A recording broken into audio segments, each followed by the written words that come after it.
Hey guys, and welcome back. What I have on the bench today is this Poulan 2550 chainsaw. It belongs to a friend of mine, and he had some problems trying to get this new fuel filter on.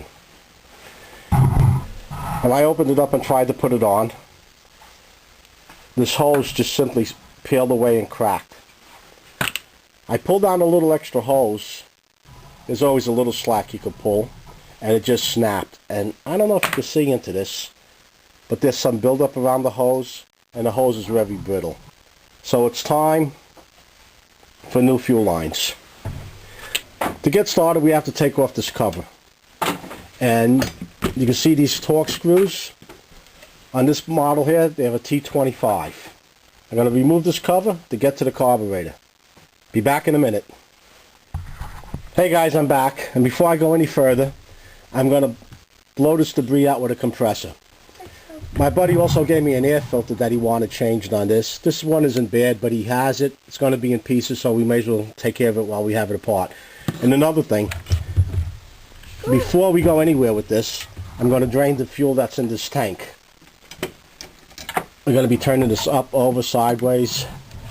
So, to be safe, we'll take this fuel out, see if anything else is in the tank.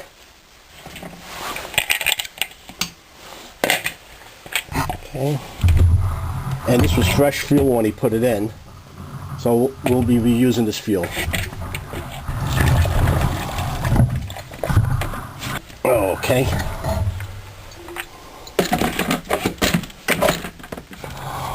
Papa, that made goo, Papa. Yeah. That made goo. Make goo? Made goo. Okay. Stop.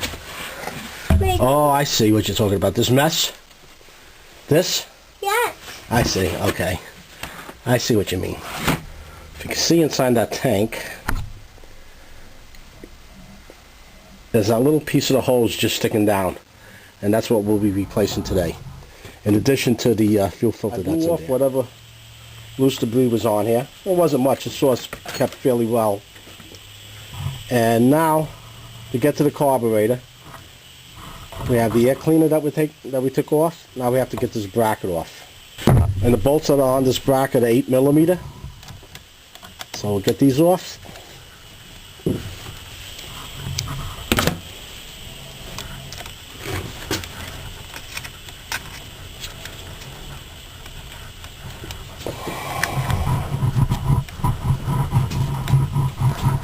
How we doing, John? Papa, that up. It's up? Okay. I gotta change the piece. Then we put it away.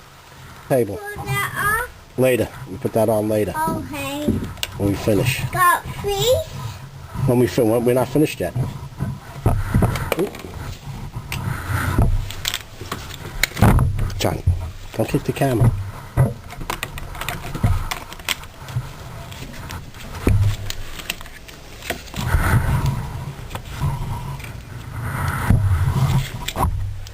Alright guys, I'm back.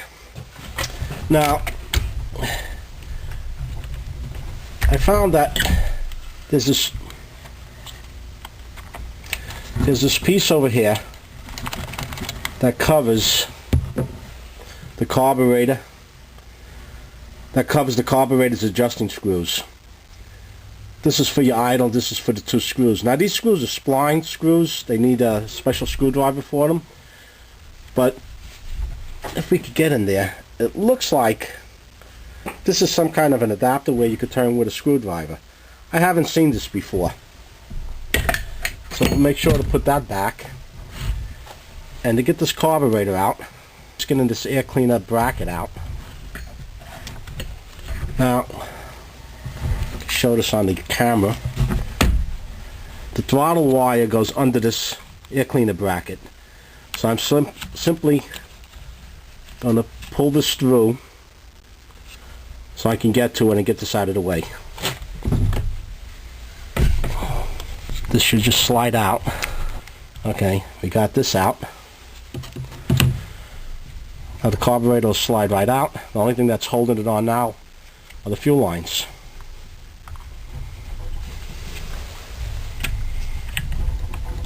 Okay.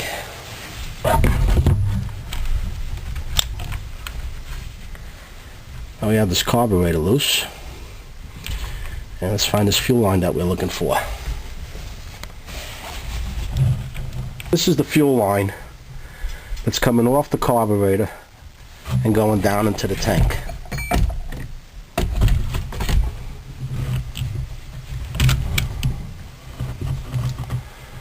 Okay.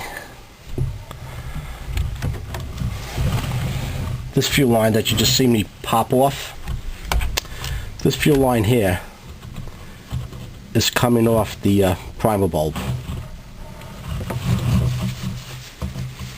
To make it a little easier to get to this primer bulb, I'm going to be taking the pull start off because the housing for the pull start is holding in that primer bulb. And these look like they could be, a regular screwdriver could be used, or T15 torque. I'll be back as soon as I'm done with this. This cover was held on by 4 screws, and I was able to use a flathead screwdriver. I had one here, here, here, and here. And they're all the same size, so we don't have to worry about the way they were taken out. Okay.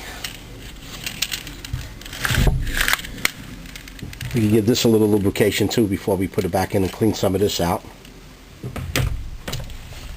And now here's our primer bulb. And the reason I'm taking this out is because that fuel line popped off on me. Otherwise I wouldn't be playing with this.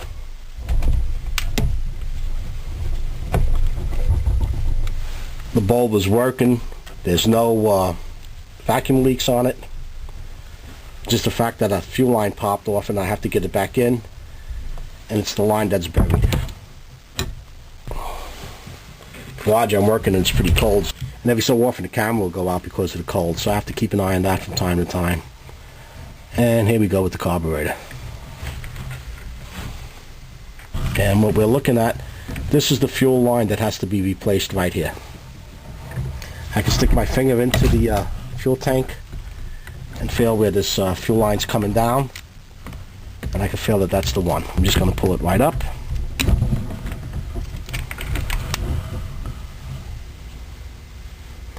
While I have this carburetor off, I'm going to clean it up. I'm going to clean up this debris. I'm going to keep this fuel line on over here so the garbage doesn't get in there. I'm just using carburetor cleaner and a little toothbrush, and we'll clean this all off. This other fuel line going down into the tank, the return looks okay. This one over here looks like it's alright. I'm going to clean this carburetor and we'll be right back. Okay, we're back. Now you want to take safety into consideration whenever you use any kind of spray or compressed air. Make sure you're wearing your goggles or safety glasses. This is just from cleaning off that carburetor. Okay, close the choke, hold my fingers on both ends, sprayed it down and clean it with that brush. It's about as clean as we're going to get this. Now, to get this fuel line replaced.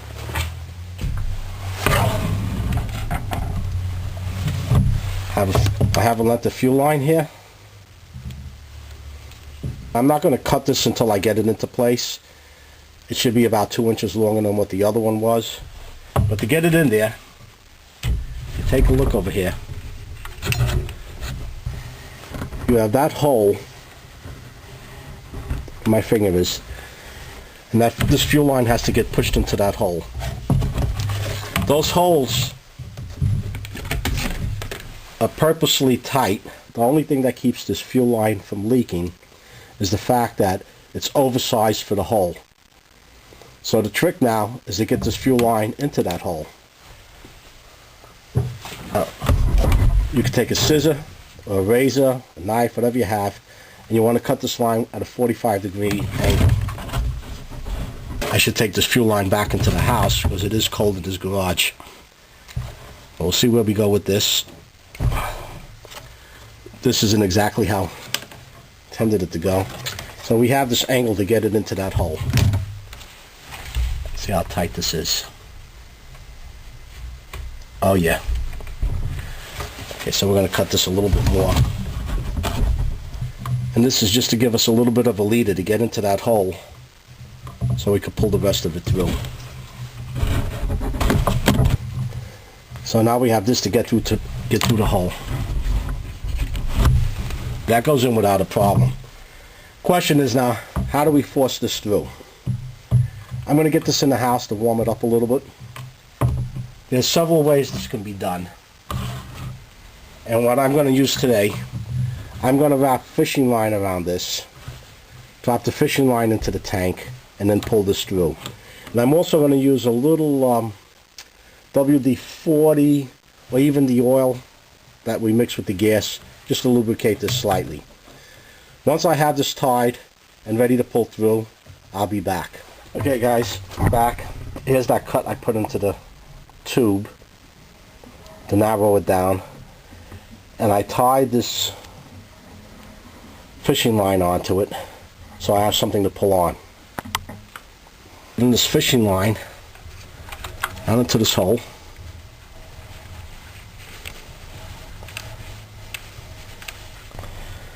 I can feel it in there.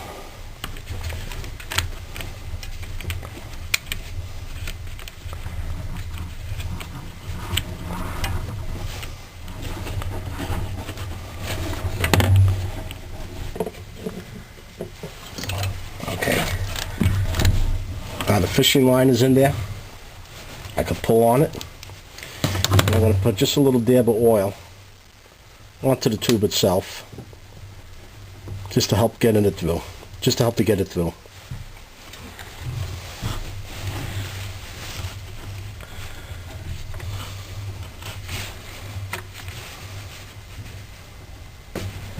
And you won't believe this, but the fishing line broke.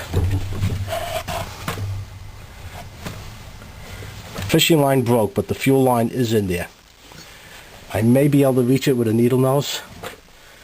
The problem is this isn't just a clear shot at it. The line's in over here, but we have all this plastic in the way. May be able to reach it with these offsets. We'll see. Didn't expect that fishing line to break. That could have been worse. Could have been a fish on the end of it. There we go. Got it. Not much, but we got it.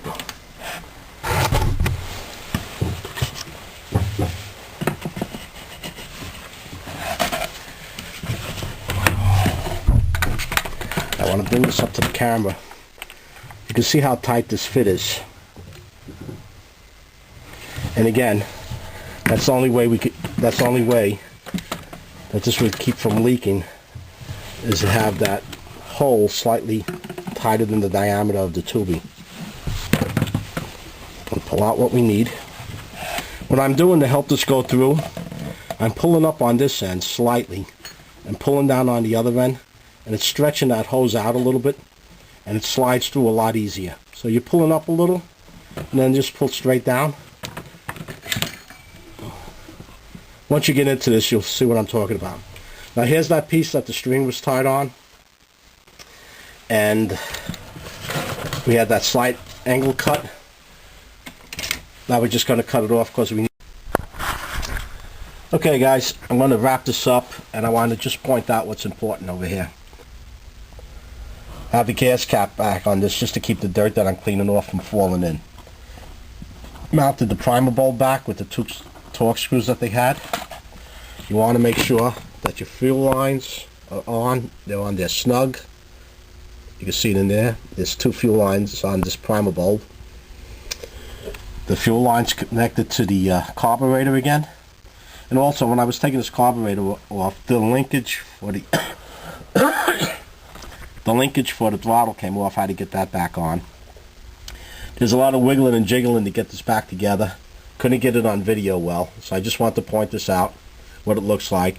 There was a slight amount of gas left in the carburetor, and when I used the primer, it was able to suck it through.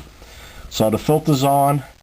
This has the filter's on, right amount the length of fuel line in the tank.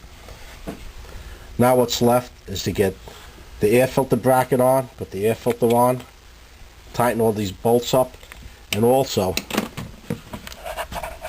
To work these lines in, I put the two little plastic fittings that go on these adjusting valves. That's these fittings over here that'll go back on. I haven't seen these before. If you're not going to adjust the carburetor and your carburetor is working properly, just make sure you don't move those screws while you're fiddling with everything else. Once I have this all back together, I'm going to put that fuel back in and see how she runs. I have this all put together, top's back on with these 3 Torx screws. Earlier I mentioned that the 4 screws holding on this plate could be taken out with a common head screwdriver or a torque wrench. I was mistaken. You can use a common screwdriver, but it's also a Phillips screwdriver, not a torque. This is all buttoned up and put back together. The new fuel filters in, the new air filters in, new fuel line. I'm going to re-gas this, start it up, see how she runs. And if you find this video useful or entertaining, please give a thumbs up, pass it along, and if you haven't done so already, please subscribe. Until next time, stay warm and stay safe.